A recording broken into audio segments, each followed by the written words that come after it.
This week on the Analog Circle podcast, is Microsoft and EA trying to buy some Ubisoft IPs? Well, according to reports, it looks like they have been in talks to do so. Oh, it's a very interesting story. Capcom has just filed a trademark for a game that many of us have been hoping to see a remake of and to make a comeback in general. This is a good story. Neil Druckmann discusses a few small details about the Heretic Prophet. And again, I don't want to get too out of control with it, but it was just a touch of a little bit of information discussing the title. An Elder Scrolls 4 Oblivion remake could be releasing and I do mean very, very soon. All of these stories can be found here and more in episode 249 of the Analog Circle podcast. I am your host, Keon Mitchell, and welcome to the show. Welcome. Come on in, sit down and relax. Take a load off. And if you're traveling, whether it's by bus, by car, by aeroplane, or choo-choo train, doesn't matter. Hopefully, we can accompany you to your destination. Now, if you do want to be a part of listener feedback, you can do it two different ways. You can either call in, and the phone number is 443-627-9087, and let your voice be heard. Or you can email the show, and the email address is theanalogcirclepodcast@gmail.com. So with that being said, guys, let's go ahead right now. I don't want to jump into the meat and potatoes of the show. I just want to do some quick stories that I found earlier this week. And some of you may say, well, why do you keep on doing these little small stories instead of just adding them all together? It's pretty much because I don't want to read through the whole article, and I just find certain key points that where if you want to go read it, and get the further details into it, then I give you the source and you can do so. And I implore you to do that. But I do want to start with some pretty exciting news that came out this week. And I actually got this story. I read this story off of Game Rant, but anybody that has the PlayStation 5 Pro, you're going to be eating even better next year in 2026, because the PlayStation 5 Pro PSSR feature will get an update next year. And this is due to Sony's ongoing partnership with AMD, as the update will reportedly produce similar results to the tech company's FSR4 upscaling technology. Now, this is the thing.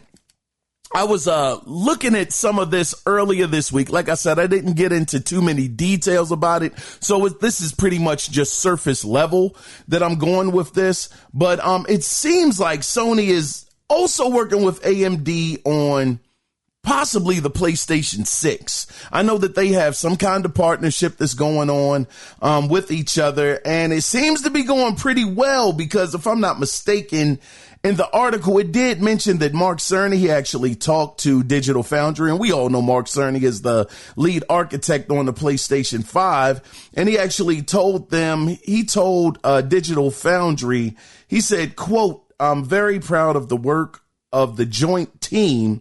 And he also said, quote, it's a more advanced approach that can exceed the crispness of PSSR. So yeah, anybody again that has the Pro, next year, you're going to get a bigger upgrade with this PSSR. It already talked about the PSSR being able to take 720p images and making them into 4K, incredible speeds, just really doing really good updates. So again, next year, going to be getting something else. This is almost similar to, not quite on the same level, but man, it's almost like having a PC. To a certain degree, you always can get upgrades a year later. And, due to this technology that's going on with this PSSR, seems like this could really be a big benefit. And who knows what kind of stuff we'll see when it comes down to the PlayStation 6. It could be even more advanced. But again, I don't want to spew misinformation, but they said the next year is going to be another upgrade, not an upgrade, but an update to make it better.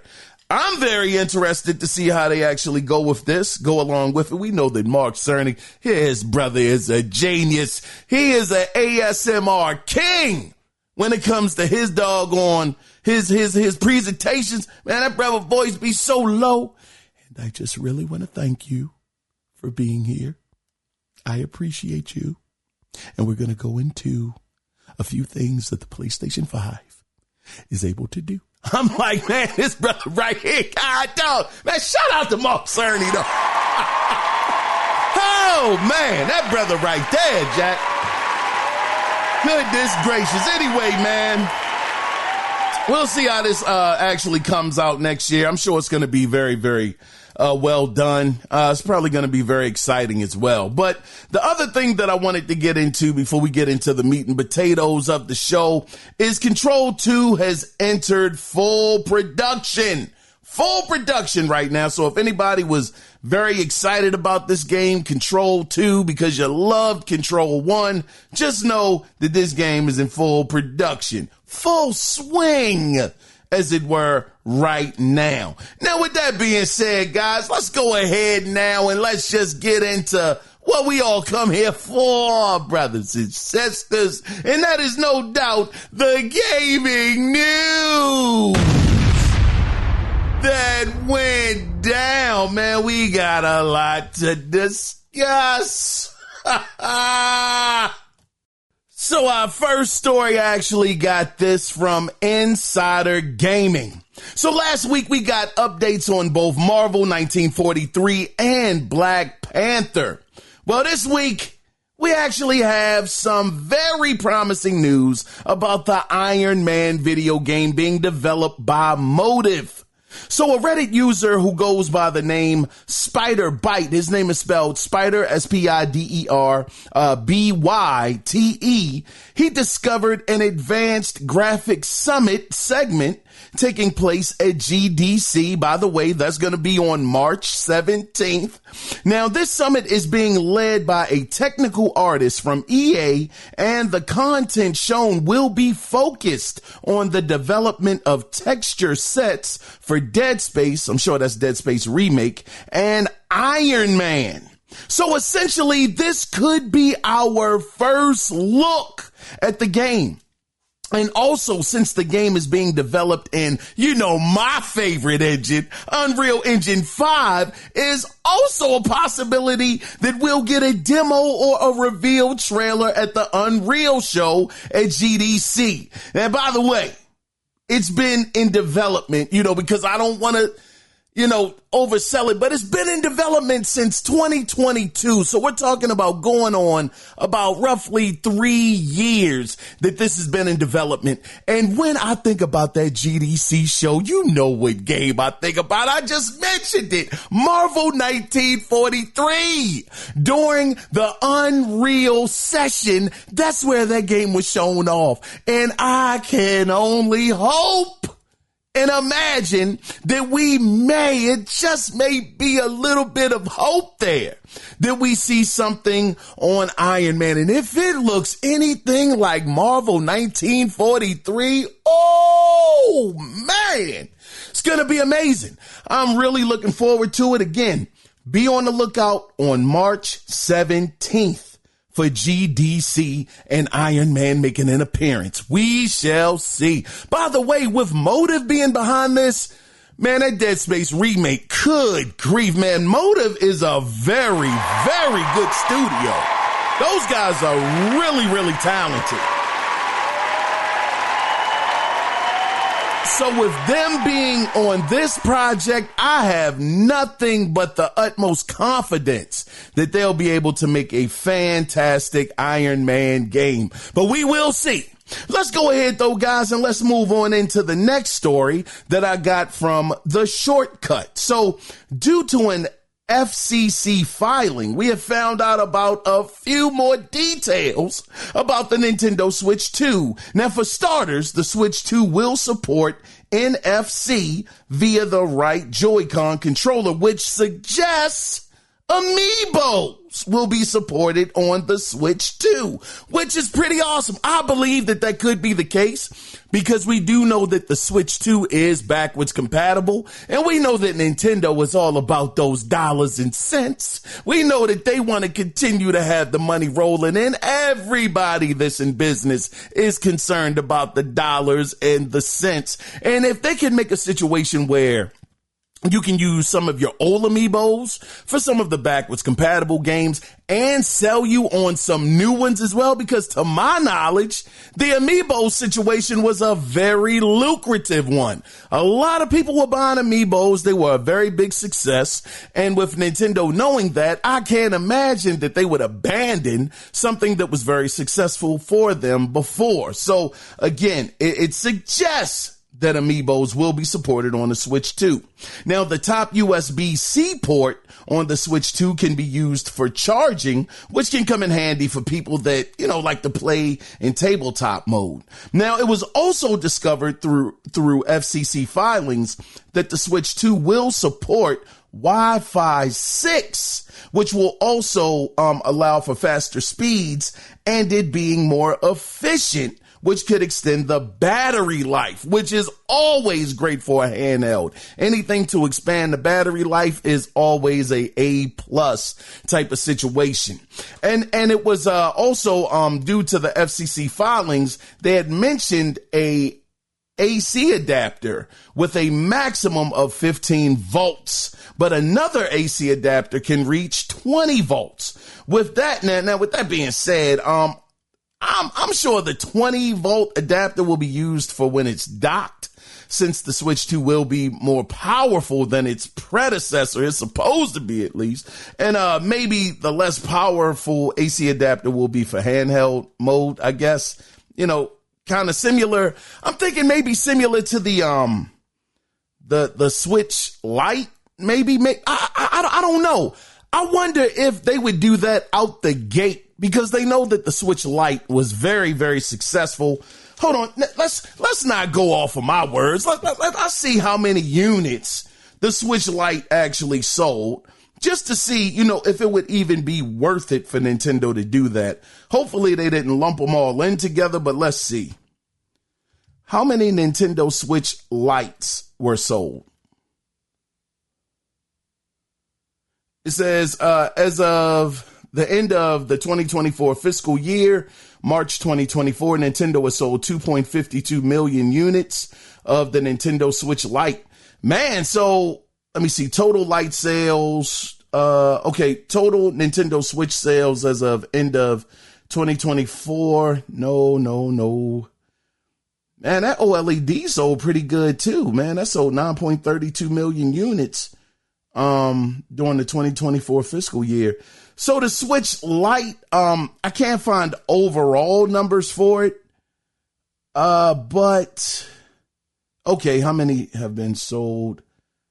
Yeah, they're kind of lumping them all in together. It's just saying 150 million. But off of those, that small amount of numbers, not numbers, but that small amount of time that we actually read as far as the fiscal year, ending in March 2024, they sold 2.52 million.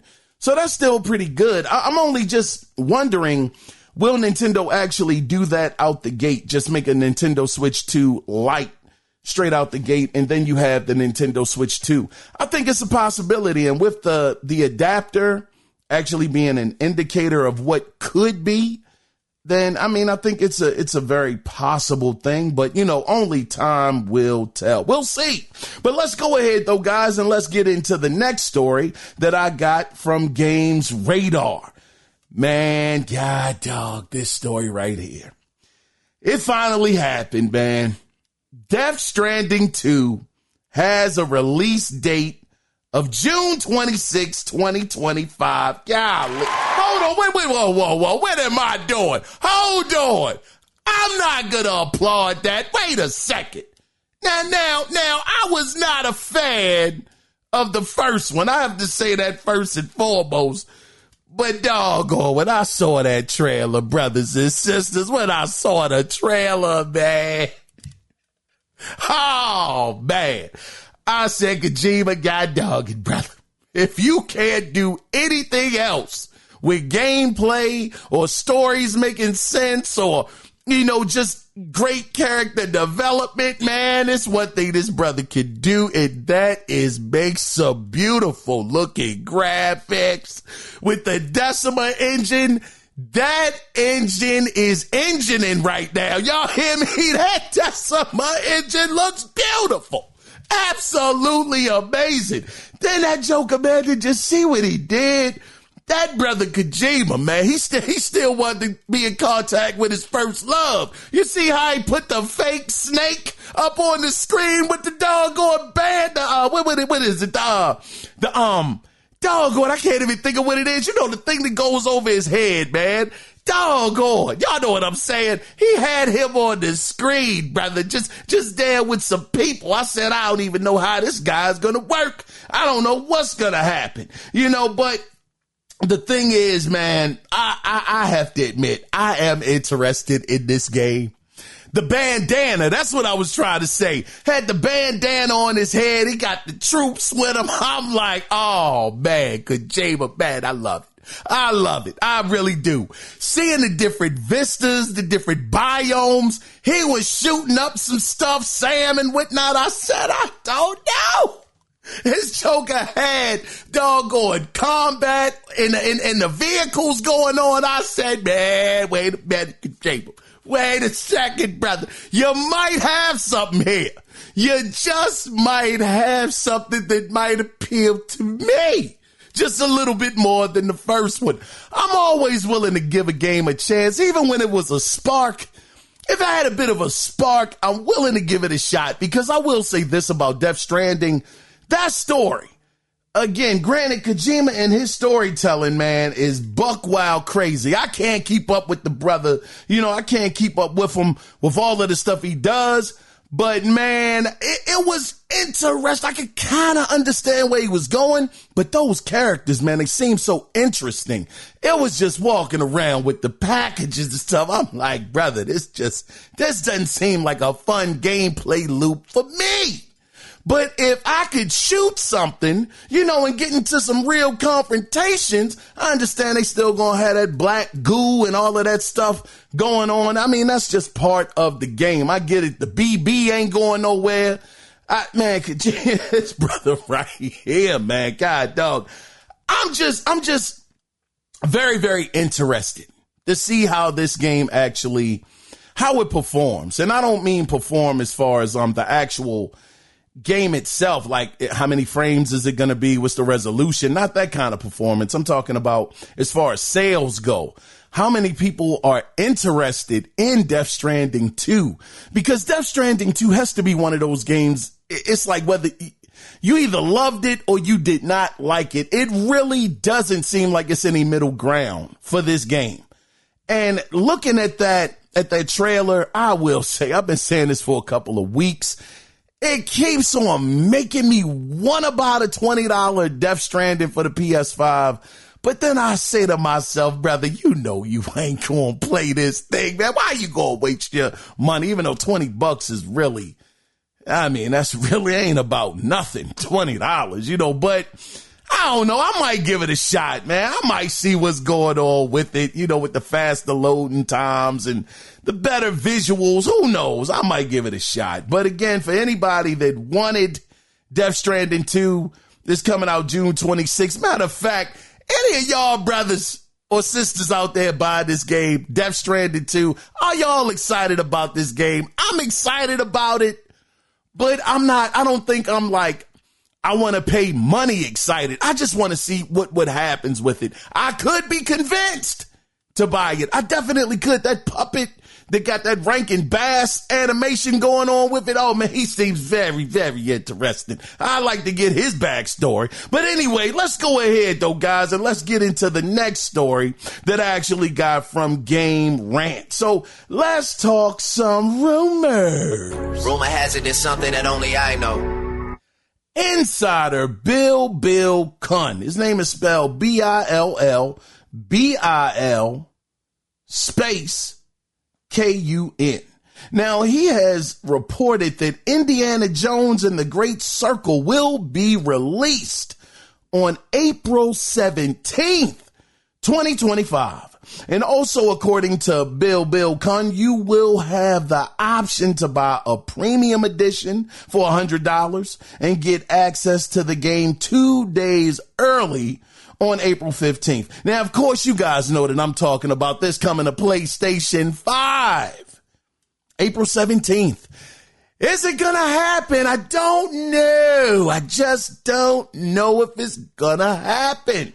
I believe it could because they did say spring of 2025. And that is such an interesting timeline because if it does come out in April, that means it wouldn't even have taken 6 months to come to the PlayStation platform. Not even 6 months. 5 months and some change for it to come to the rival platform. And I understand Xbox isn't calling PlayStation the rival platform. They bullied them pretty much. PlayStation bullied them, had Phil Spencer out here saying, we can't beat them, we can't compete. He was on his Rocky IV Adrian deal. You can't win. I'm like, God dang, Phil, you got a whole arsenal. You could have a chance. You could at least compete. I mean, Satya Nadella, he said, let us compete. And these jokers then just threw in the towel. Less than 6 months later, the game is possibly coming to the rival platform. Because I don't give a doggone. PlayStation is a rival as far as I'm concerned when it comes to Xbox and PlayStation and Nintendo. They all rivals. I'm never going to be about this we are the world, we are the children type of situation. No, y'all all fighting to get our dollars. And that's the way I see it. Now, once Xbox bails out, completely, then I mean, it is what it is. Xbox is going to be their biggest third party supporter at that point. But until you bow out, Xbox, as far as I'm concerned, y'all are rivals fighting for dollars, fighting for our money. So we'll see if this does happen. April 17th is coming up very, very soon. Today is March 16th. So we're talking about slightly, and I do mean like a day over 30 days that this game is going to be coming possibly to the PlayStation 5. This is definitely one of those games too that Xbox has that actually it did a great job. It got a great score. People enjoyed it. Quite a few people said they enjoyed it more than they were even expecting to. And at the end of the day, in this gaming industry, it's so easy, but yet so hard, as far as the concept of having a successful platform. The only thing you need at the end of the day, which is why, again, I don't know why Phil Spencer said this, is you need games. That's it. It doesn't matter what your last generation looked like. It doesn't matter how bad you failed in the previous generation. It doesn't matter how much you are failing during the current generation. As long as you have games to bail you out of it, that's all you need. We saw PlayStation 3, they floundered at the beginning of that generation, the PlayStation 3, Xbox 360 era. They were in deep shark-infested waters. They were getting tore out the frame early on. They gathered their thoughts. They got they got they got the controller back together, the rumble technology inside of the controller. They dropped the price. But more importantly, after all of that, they made sure that they had the games coming. The games came. Uncharted 2, Heavy Rain, Metal Gear Solid 4, Little Big Planet. I mean, they just kept having, I know some of y'all might say Little Big Planet. Whoa, wait a minute. Man, I was a fan, doggone it. I like Little Big Planet, doggone it. But they just had games. That's all I'm saying. So you can turn it around. Last generation, we saw how bad the Wii U failed. We think that the Xbox Series X and S is failing. Shucks. Man, the Wii U, hold on. I definitely got to look this up because, we give Xbox a hard time about their numbers this generation. I get it, where they're not even quite at 30 million. But the Wii U, how many Wii U's sold? 13.56 million. The Wii U sold 13. 56 million.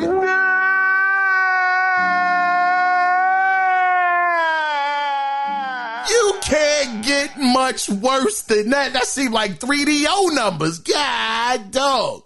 So we see that it doesn't matter how bad your last generation is. If you have great games, that's going to bail you out every single time. So when Phil Spencer says we lost the worst generation to lose in, I don't buy that, man. That's just an excuse. You got great games. You can make a comeback. Anyway, let's go ahead, though, guys. We'll see what happens with this Indiana Jones situation. You know, when the time comes, maybe we get an announcement very soon, too. Like I said, it's just slightly over 30 days out, allegedly, you know, before this game actually releases. But let's get into the next story that I actually got from Tech Radar. So game director Hugo Martin had a few things to say about Doom: The Dark Ages, where he says, and I quote, "We do have a DLC and things like that.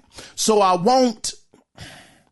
not giving away spoilers, but it doesn't end with him in the coffin," end of quote. And speaking to that point, he actually talks about the way Doom 2016 starts and how people think they know how the story is going to end when it comes to Doom: The Dark Ages. But Martin said to that point, quote, "So if we took it all the way to that point, then that would mean that we couldn't tell any more medieval stories."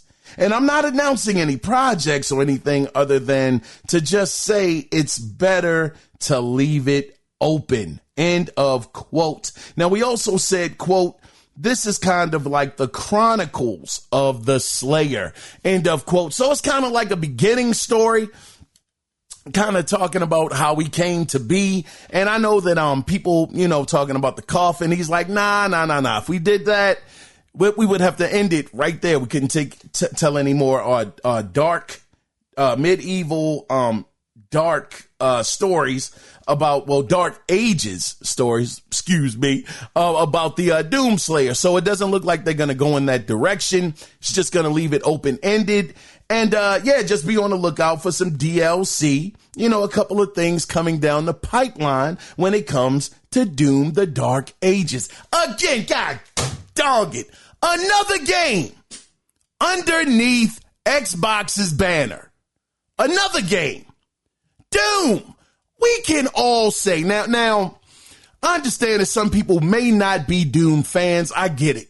But it's one thing about Doom: The Dark Ages, and I'm not the biggest Doom fan, but I also kind of like Doom too. I actually like it. But I think we can all say, if we're being truthful, Doom looks like that's going to be a smash when it comes out. It looks like it's going to be one of those. A fun game. You inside of a mech and whatnot. The graphics look great. The gameplay looks fast paced. It looks like, man, this could be a winner. And it's like all of a sudden, this is the part that hurts. This is the part that really hurts my gaming soul when it comes to Microsoft and Xbox, is that they have had really good games come out this year already. They've already had some good games come out this year. Avowed was a good game. Indiana Jones ended the year being a good game. And now they got another chance with Doom. They got South of Midnight coming. They got Ninja Gaiden coming. Oh my gosh. I just don't know why. I understand why they've given up to a certain degree because it's kind of out of their hands. Satya Nadella, I'm sure him and the guys that are in charge of everything said, look, we need to make this money back. Activision, yeah, that was a big blow to the wallet. Everything has to go everywhere. I get it. So I'm not going to fully blame Phil Spencer because we know that he is the face.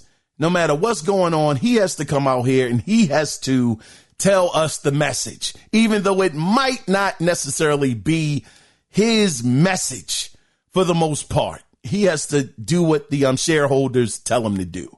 I get that, but doggone, if they had held on 2 years, I think they could have really turned it around. Am I being delusional? And y'all know that I have been super hard on Xbox over the years. But even me, I got to give them a little bit of grace with what they've been actually doing lately. Now, is it enough for me to buy an Xbox? It probably would have been if I knew, or if I didn't know, that the games were coming to PlayStation. It just doesn't make financial sense to me. I can wait a couple of months. Like I said, it's possible Indiana Jones is going to be out in April, which would be 5 months later. My backlog is silly crazy right now. I got plenty of games to hold me over until then. Only game that's really going to make me jump out there and buy it immediately is something like Grand Theft Auto 6. Outside of that, maybe a 1 or 2. I mean, Star Wars Outlaws, I went out there and bought that when it came out day and date, so it's a couple of games that could do it, but, man, it just, wow, it's just so bad. It just sucks so much because even though, Senua's Saga, it didn't necessarily, and we went over it, so I'm not going to get too long winded, but even though it didn't do well as far as gamers were concerned, man, that thing is up for like 11 BAFTA awards, man. 11 of them. That is sensational.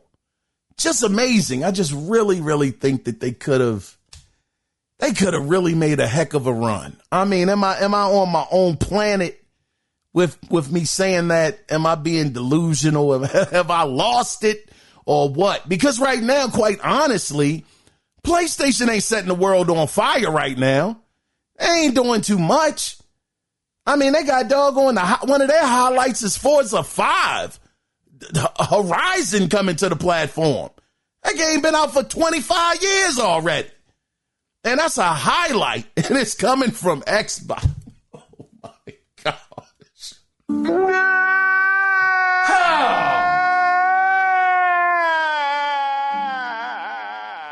Man, we're going to move on. God, dog. Let's just move on to the next story. This is just ridiculous. They got a low year this year. PlayStation is really not doing anything right now. Oh, man, let's just go on and move on into the next story, man. Dang, I'm telling you, it's things like this. Xbox got so much stuff coming, and PlayStation is just chilling right now. They ain't doing nothing. This would have been the time to strike.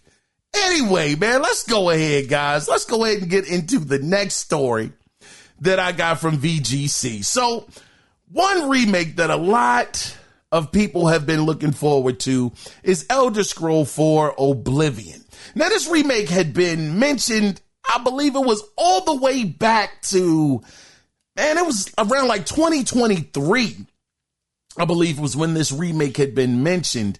And in some leaked court documents, I mean, now to be fair, I mean, this isn't my first time mentioning the title on the podcast, so yeah, we know that the court documents back in 2023 kind of leaked out some information. But the reason why I wanted to talk about this is because according to insider Nate the Hate, the game's reveal is set to premiere in a few weeks. And not only that, Nate is claiming the game will be released by June of this year. Now, VGC also checked with their sources that told them it could release as early as next month in April. To be fair, that's what they're saying. It could release in April. So Nate the Hate, he said he heard about June. Who was it again? VGC, they checked with their sources and they said it could even be April. So we're talking about 3 months earlier than they even thought, that Nate the Hate thought it was going to come out. Now, as far as the development studio behind the game, it's Virtuous, who have helped work on. Now, these guys have a heck of a resume because, no, it's not Bethesda, but it's going to be Virtuous. They've actually helped work on Uncharted, Call of Duty, Tomb Raider, BioShock, and even Metal Gear Solid 3 Remake, which is being made right now. And that's just to name a few. So I'm sure Oblivion, with these guys, Virtuous, I'm sure it is going to be in fantastic hands. So for anybody that thought it was Bethesda, again, it's not.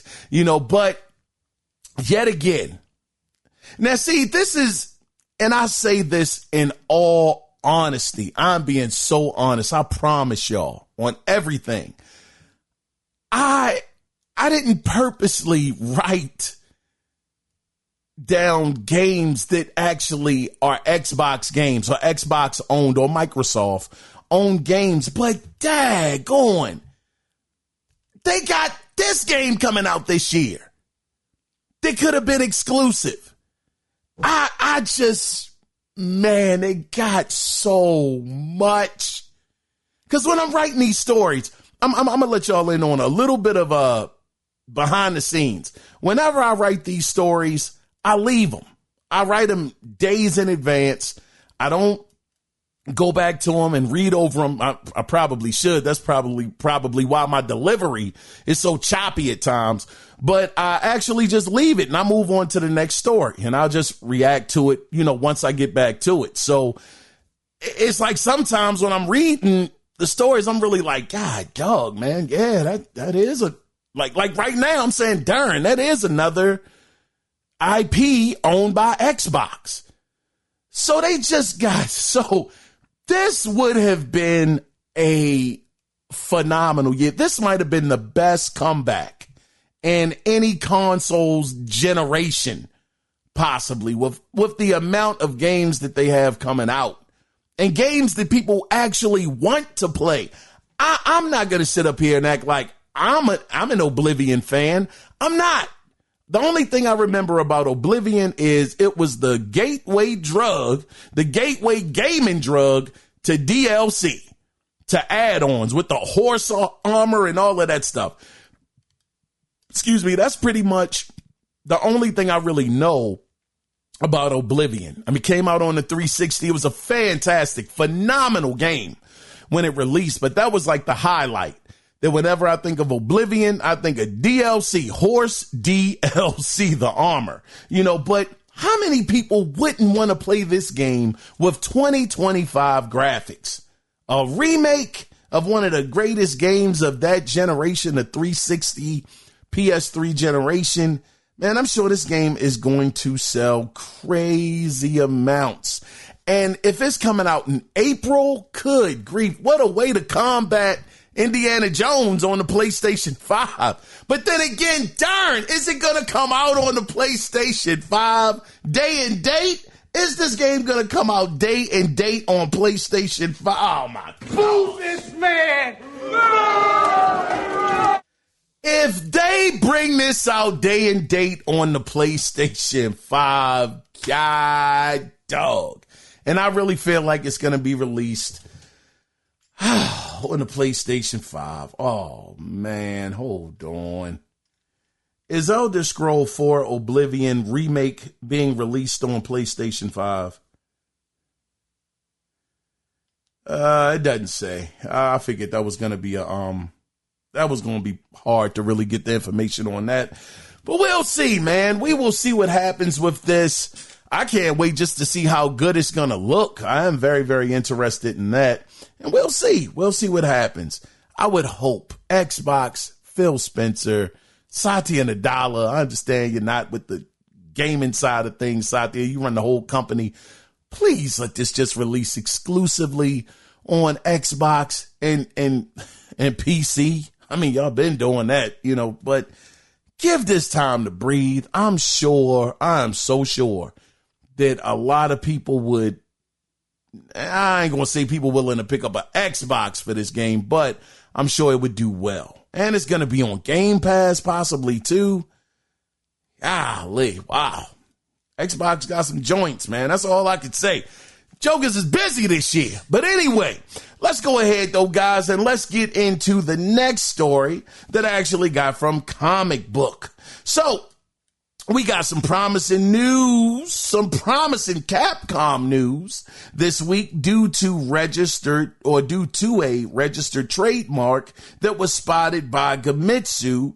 So the new trademark, in question is for Dino Crisis, which has been newly trademarked in Japan. Now, the only other small piece of info that we have on this story is the trademark was filed this month on March 4th. Now, one would hope, for the sake of hope, one would hope that this could mean a remake could be in the works or a whole new title. But we kind of, we sometimes gotta pump the brakes just a little bit. Gotta pump the brakes a little bit because sometimes these companies have to do this in order to keep the rights to the trademark. So Capcom, y'all have to know that you're sitting on I'm not even going to say a gold mine. These jokers are sitting on a diamond mine. It is so much money, a platinum mine of money here. Where as great as, and this is the thing that Capcom has done, they have made sure that they have solidified themselves at the top of the mountain when it comes to remakes. Because all of their Resident Evil remakes, Resident Evil 2, I know Resident Evil 3 didn't quite get the same amount of love, but it was still a good remake for what it was. But Resident Evil 2, 3, and 4 fantastic remakes. I think the Resident Evil 4 remake got like a 90 something, didn't it? You see, what did Resident Evil 4 remake's Metacritic score? I know that ain't make sense. That didn't make sense. I didn't say that right at all. It's a 93. I meant to say what was Resident Evil 4's remake, Resident Evil 4 remake's Metacritic score. Came out wrong, but it's at a 93. And generally favorable for the user score of 8.8. So they know how to make remakes. And if you take Dino Crisis, a game that has been dormant for years, if you were to remake that in that RE engine, oh my gosh. Y'all fooled us with that online game, the PvP or whatever online game it was with the dinosaurs. Everybody, including myself, thought Dino Crisis. Oh my gosh. Oh, they lied to us. They even had the girl with the red hair and whatnot. Yeah, that was one of the biggest trolls of that year, y'all dog. Capcom, well played, brother. Well played.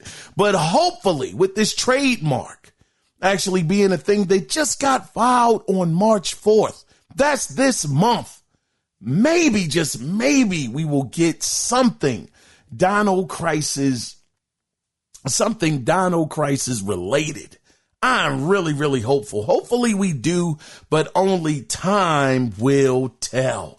Let's go ahead though, guys, and let's get into the next story. And I actually got this story from Games Radar. So last week we got Neil Druckmann's thoughts on the possibilities of there being a Last of Us Part 3. We all know that he said that I wouldn't wait on it, don't expect it, it's not coming. Even though it was some report that I saw, I didn't really get into it too much.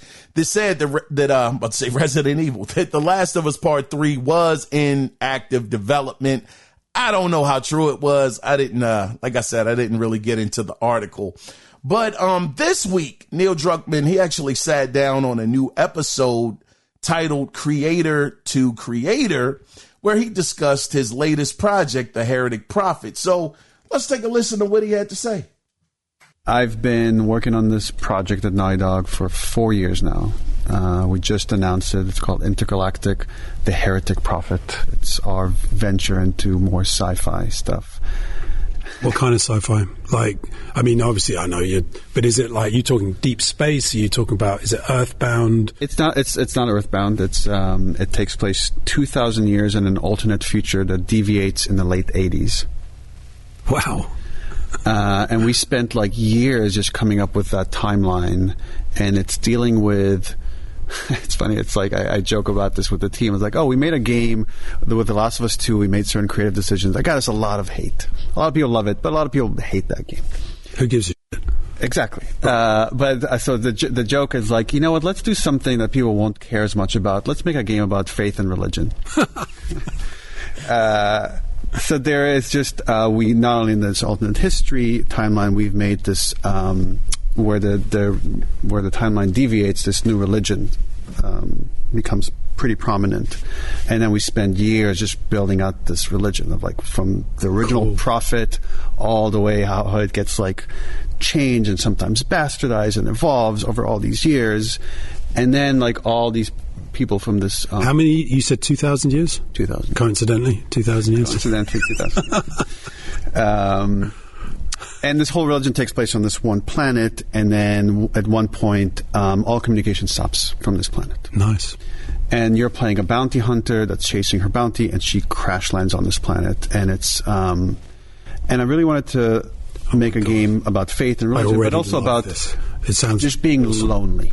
So many of the previous games we've done, there's always like an ally with you, and you're talking. I was like, I really want you to be lost in a place that you're really confused about what happened here. Who are the people here? What was their history? And in order to get off this planet, like again, no one has been heard from this planet for 600 years. So if you ever have hoped to have a chance to get off, you have to figure out what happened here. Man, I will say this game sounds incredibly interesting. I mean, we already had some of the ideas of what was going on. You're going to be playing as a bounty hunter. She crashes onto this planet where it hasn't been any communication there for, I think, like 1,000 or 2,000 years, somewhere around there. But then he goes into the idea about religion and how that actually plays into the game as well. And, you know, how that could actually have some effects on things that are going to happen within the gaming world and things of that nature. Then he also went into, you know, the main character being lonely, you know, because like you said, in his previous games, we can talk about Uncharted, we can talk about Last of Us. It was always somebody with you for the most part, you know, whether it was Ellie and Joel, or whether it was Sam and Drake, you know, being together, or him and his wife, you know, Nathan Drake, that is. He was always with somebody eventually, maybe not all the way through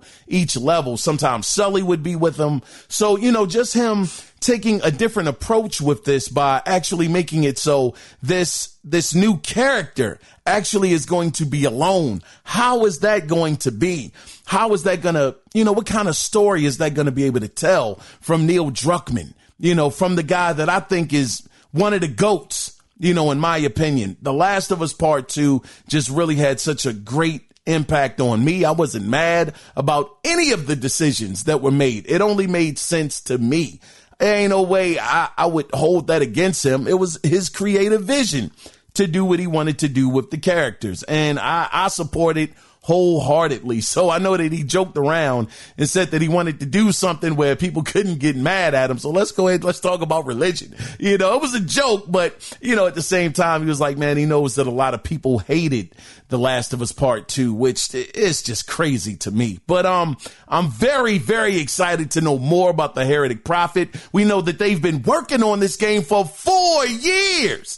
4 years this game has been in production. So I would have to believe that maybe this year, if the rumors are true, and believe me, a lot of rumors have not been coming true. Some have, but a lot of them haven't. You know, but we heard earlier on this year, and we're still very early in the year, it's only March, but we heard that PlayStation could be having an actual showcase sometime this year. So if they were to do that, then they show off the Heretic Prophet, if they showed off Wolverine, if they showed off possibly a Spider-Man DLC with Venom or something like that, they would be back.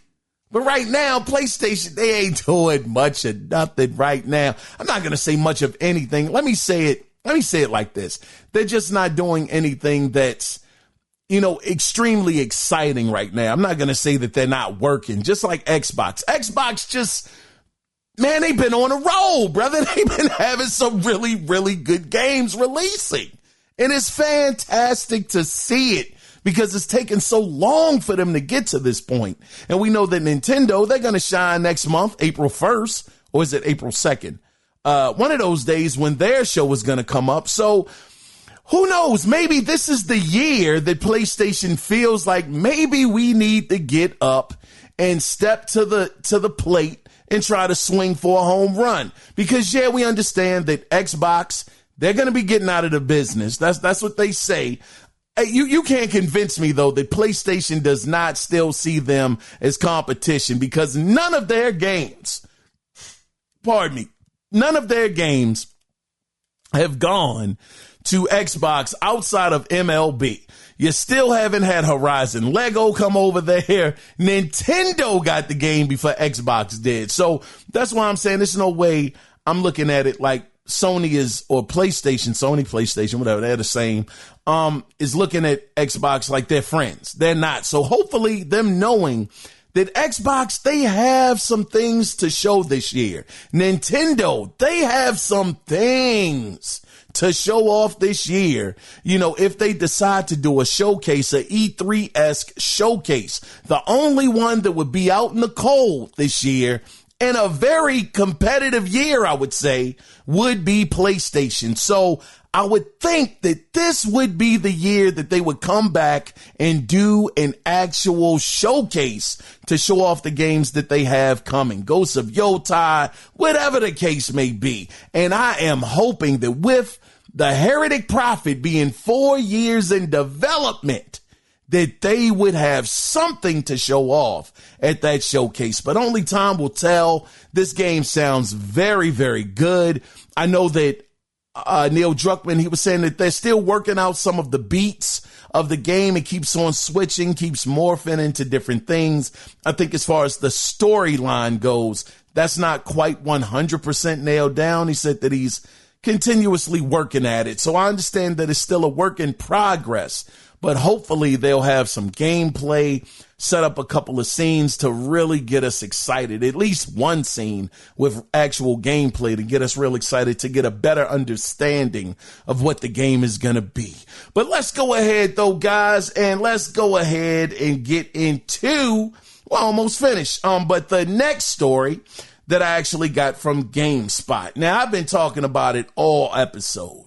I mean, to me, Xbox, you know, or Microsoft, whatever you want to call it, because they're just like Sony and PlayStation, they're under the same umbrella. They own more IPs than they know what to do with.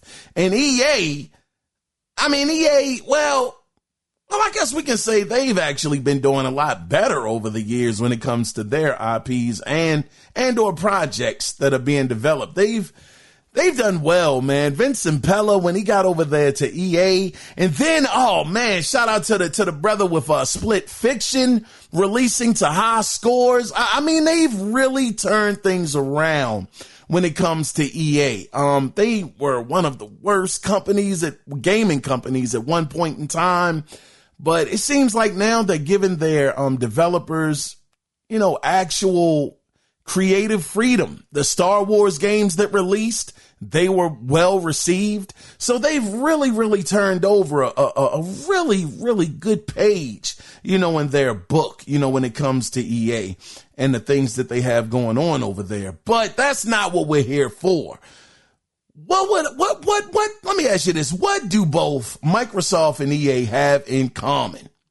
Well, according to, because I know you like the game companies, yeah, that could be true. But according to minority shareholder AJ Investments CEO Juraj Krupa, his name is spelled Juraj, last name Krupa, who says that the private financial market platform Merger Market carried a story that claims, and you got to hear this, claims Ubisoft was talking to both Microsoft and EA. Yes, they were talking to both Microsoft and EA and other companies about potentially acquiring, let me get it here. They were talking to them about potentially acquiring unspecified franchises from Ubisoft, with Ubisoft management failing to disclose these discussions publicly. What did he say?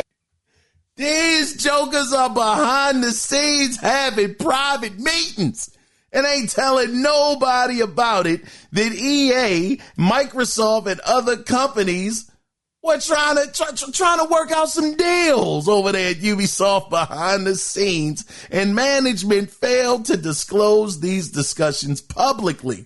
And to his point, the company did say, and I'm talking about Ubisoft here, the company did say that they did not plan to make public announcements until a possible deal materializes. And it was also reported that both Microsoft and EA were in discussions with Tencent about some kind of financial deal. Now, we know that Tencent has been on Ubisoft's heels for years of becoming majority owner, or stakeholder in the company. We know that they've been getting awful close. So for them to actually have the report saying that both EA and Microsoft were going to them, to discuss Tencent, that is, to discuss a financial deal, that says a lot. Now, AJ Investments also said that they may sue Ubisoft, and they'll be starting a protest in May.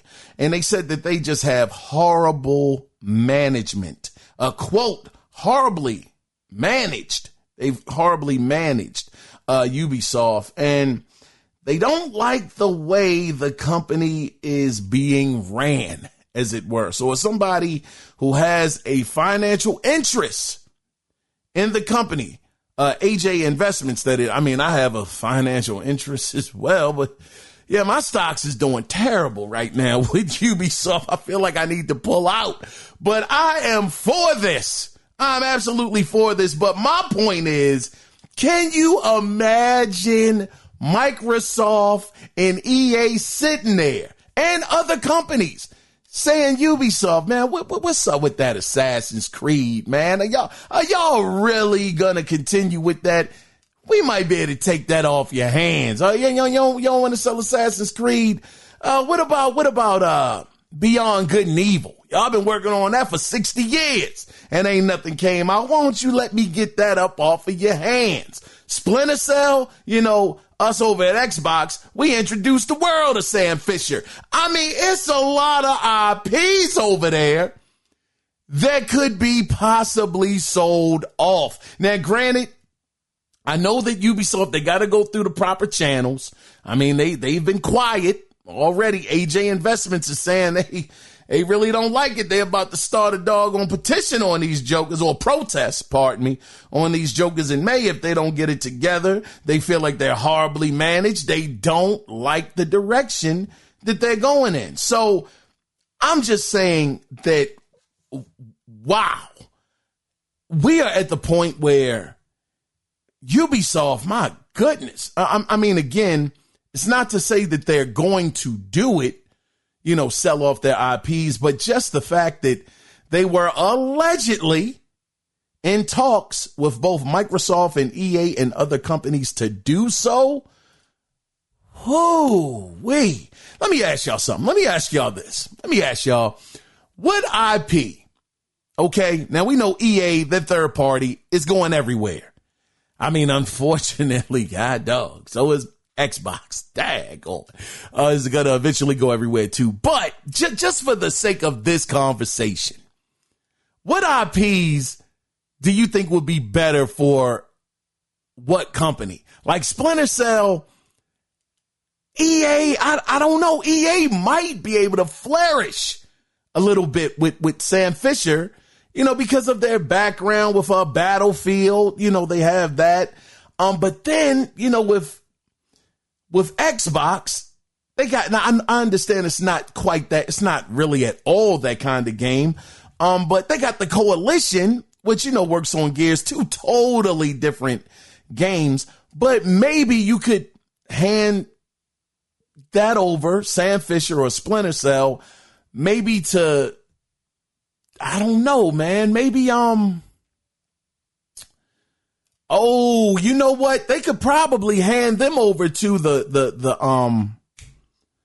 what is it? The Dark, the Joanna Dark. What is it? Perfect Dark. Maybe that team could actually do something with Sam Fisher. I think that might be dope. I can't quite think of the name of that team. We haven't heard a lot from them at all over the year. Is it the Initiative? I think it's the Initiative. I think. But maybe hand that over to them. The Beyond Good and Evil. I mean, because I'm thinking if they said other companies, PlayStation might have been in the mix somewhere. It's possible, that they could have been in the mix. I would like to see them get that, Beyond Good and Evil. It's just interesting. I'm just curious to know. I'm not going to be long-winded with this because we're already at an hour. But, I'm just curious to know, who do you think, which IP from Ubisoft would fit which place better? We can throw PlayStation in there. Heck, throw Nintendo in there. The Switch 2 is supposed to be more powerful. I'm just curious to know who gets what and, what would be a better fit with what company. But, in your opinion. But let's go ahead, though, guys, and let's get into the final story for this week that I actually got from Gematsu. So, Warhammer. Oh, this was a good one. This was a good one, man. Warhammer 40,000 Space Marine 2 was shown. A lot of love, right? A lot of people enjoyed it. I have it upstairs. Nah, I ain't played it yet, but it's up there. It's still in the wrapper. I'm going to get to it. But it was shown a lot of love. So much so that publisher Focus Entertainment and developer Saber Interactive said, and I quote, "We're pleased to announce that the development for Warhammer 40,000 Space Marine 3 has officially begun at Focus Entertainment. Saber Interactive and Games Workshop will share updates." No, let me read that again. 40,000 Space Marine 3 has officially begun at Focus Entertainment, Saber Interactive and Games Workshop. He says, "We'll share updates on this new title when the time is right. For now, our focus remains on delivering the best possible for Warhammer 40,000 Space Marine 2 players." End of quote. He says, no, that's not the end of the quote. He says, Focus Entertainment Publishing CEO John Burt also said, oh no, that was the end of the quote. This is another quote. John Burt, the CEO of publishing, he said this. He said, "Players can look forward to an immersive campaign, a multiplayer mode, and innovations that will redefine the standards of third-person action games developed in close collaboration with Games Workshop. Warhammer 40,000 Space Marine 3 will take the genre to new heights by introducing large-scale battles that are even more spectacular." End of quote. Wow! They got a third one.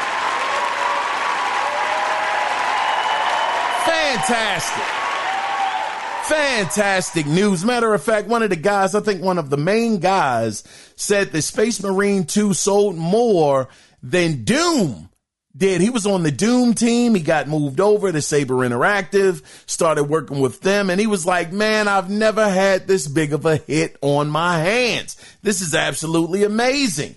I wonder how many copies did that game sell? I'm going to look that up. How many copies did Warhammer 40,000 Space Marine 2 sell? Man! According to Reddit, Space Marine 2 sales hit 4.5 million copies. Oh, I see why they got a sequel coming, or a third one. Oh, shucks.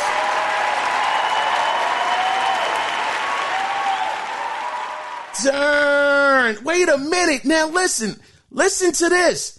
It says 40,000 Space Marine 2 was a smash hit for developer Saber Interactive and publisher Focus Entertainment, selling 4.5 million copies in just over a month. Just over a month.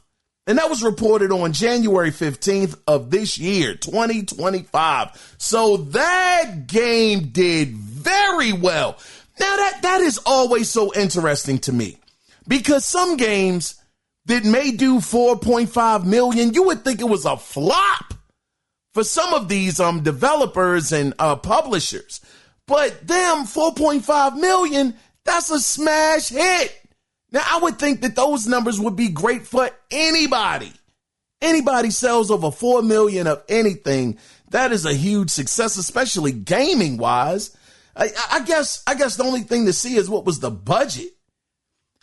What was the budget for Space Marine 40,002?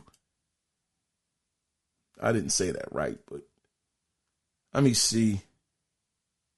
Says the budget for Warhammer Space Marine 2 was reportedly less than half that of Doom Eternal. Oh, man. The last game Saber Interactive Studios director, yeah, that's him, Willits, worked on before joining Saber.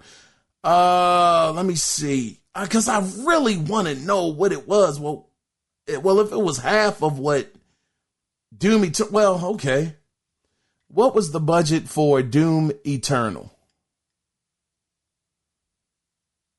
Oh, shucks. It says Doom Eternal, the dev costs were about 90 million. Guess it would be in the 150. Wait. Let's make sure.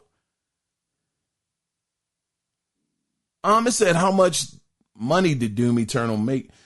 Well, Doom Eternal, since its release out of this developer, had an estimated net revenue of 97 million.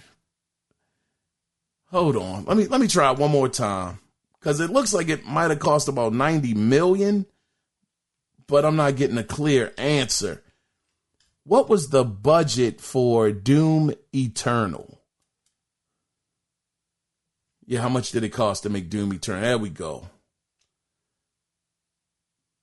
Dag, the person said I can't find an answer anywhere on the internet. Oh, man. So, yeah, we'll never know. I mean, it's estimated costs that say that it was about 90 million, like I had mentioned before, but then it said it would be in the $150 million range. So let's just say it did cost $150 million. That means the Space Marine 2 actually cost, which is still not cheap. You could say it cost about 75 million to make. But if we take the 90 million quote that's also here as well, due to a Reddit post, and we know Reddit is not 100%, but these are the only numbers we have. You're talking about half of 90 million is what, 45 million? Which I could see that game actually costing about 45 million to make. So if it costs that and it sold 4.5 million, that's a huge success. But anyway, the thing is that it got a sequel. I keep saying a sequel, but it got a third chance to shine. I'm very, very happy about this. Glad that it was a success, and that they're still going to keep on. They're going to keep on showing love to Space Marine 2 by coming out with more DLC and things of that nature as well, while, Space Marine 3 is in the works. But anyway, that is the end of the gaming news this week, which brings us to our question of the week. And I know you guys saw it, and I appreciate you guys being here. So this week's question is, should AI take over game performances? Now, this actually came up because of a something that happened earlier this week by the performer of Horizon, the Horizon Zero Dawn actress Ashley Birch. She actually talked about a few things when it came to AI this week, and I thought it was a very interesting conversation. So let's check out what she had to say. Hi. I wanted to talk about AI Aloy. I saw the tech demo earlier this week. Gorilla reached out to me to let me know that The demo didn't reflect anything that was actively in development. They didn't use any of my performance for the demo, so none of my facial or voice data. And Guerrilla owns Aloy as a character. So all that said, I feel worried. And not worried about Guerrilla specifically or Horizon or my performance or my career specifically even. I feel worried about this art form, game performance as an art form. We are currently on strike. SAG-AFTRA is on strike against video games because of AI. Because this technology exists, because we know that game companies want to use it. We're asking for protections. So currently what we're fighting for is that you have to get our consent before you make an AI version of us in any form. You have to compensate us fairly, and you have to tell us how you're using this AI double. And I feel worried not because the technology exists, not even because game companies want to use it, because of course they do. They always want to use technological advancements. I just imagine a video like this coming out that does have someone's performance attached to it, that does have someone's voice or face or movement. And the possibility that if we lose this fight, that person would have no recourse. So it's a very, very interesting conversation because we do understand that with technology, and by the way, her name, if you want to finish listening to the whole conversation, I didn't want to ruin the whole conversation. Check her out on TikTok. Her name is at Ashly, ASHLY .Burch, BURCH, so you can get the full video of what she was talking about. But we do live in a time where AI is, man, this stuff is running rampant and it's still in its early infancy, still early stages. We understand that people's jobs are being taken away. People are being replaced by AI, things of that nature, and it's hitting the game industry. Like she said, they are on strike right now. They're asking for protection. They're worried, about, what's going to happen with them. They're worried about the art form. They're asking, for protection. If, you use my voice and my likeness on a character, then let me at least be compensated fairly.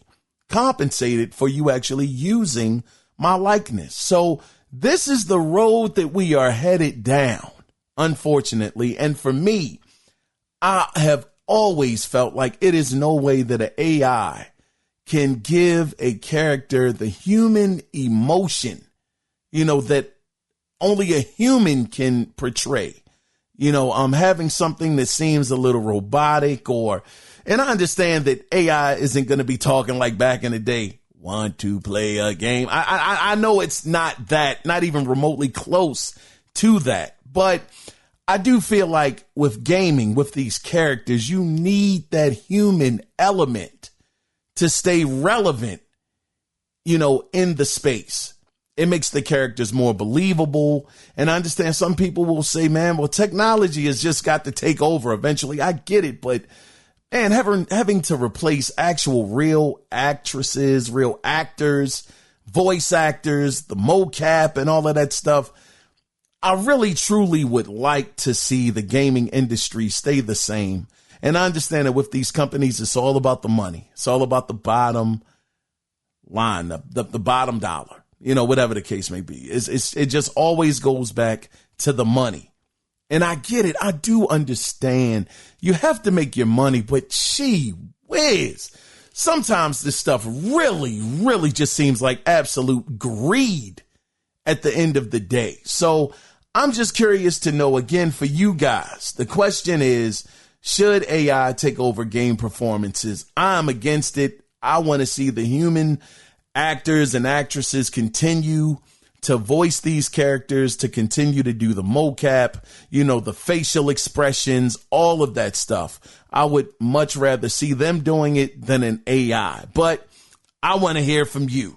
If you want to be a part of the conversation, you already know what to do. You can either call in and let your voice literally be heard by calling in at 443-627-9087, or you can email the show, and the email address is theanalogcirclepodcast@gmail.com.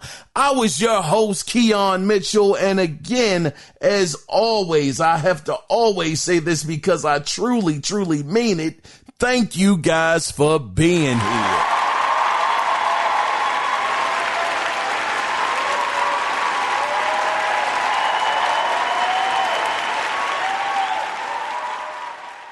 So with that being said, before we tie this thing up and put a bow on it, always remember one thing. It is not about the consoles. It is about the games. So until next Sunday, when we do it again, until then, you guys take care. Be safe out there. Bye-bye.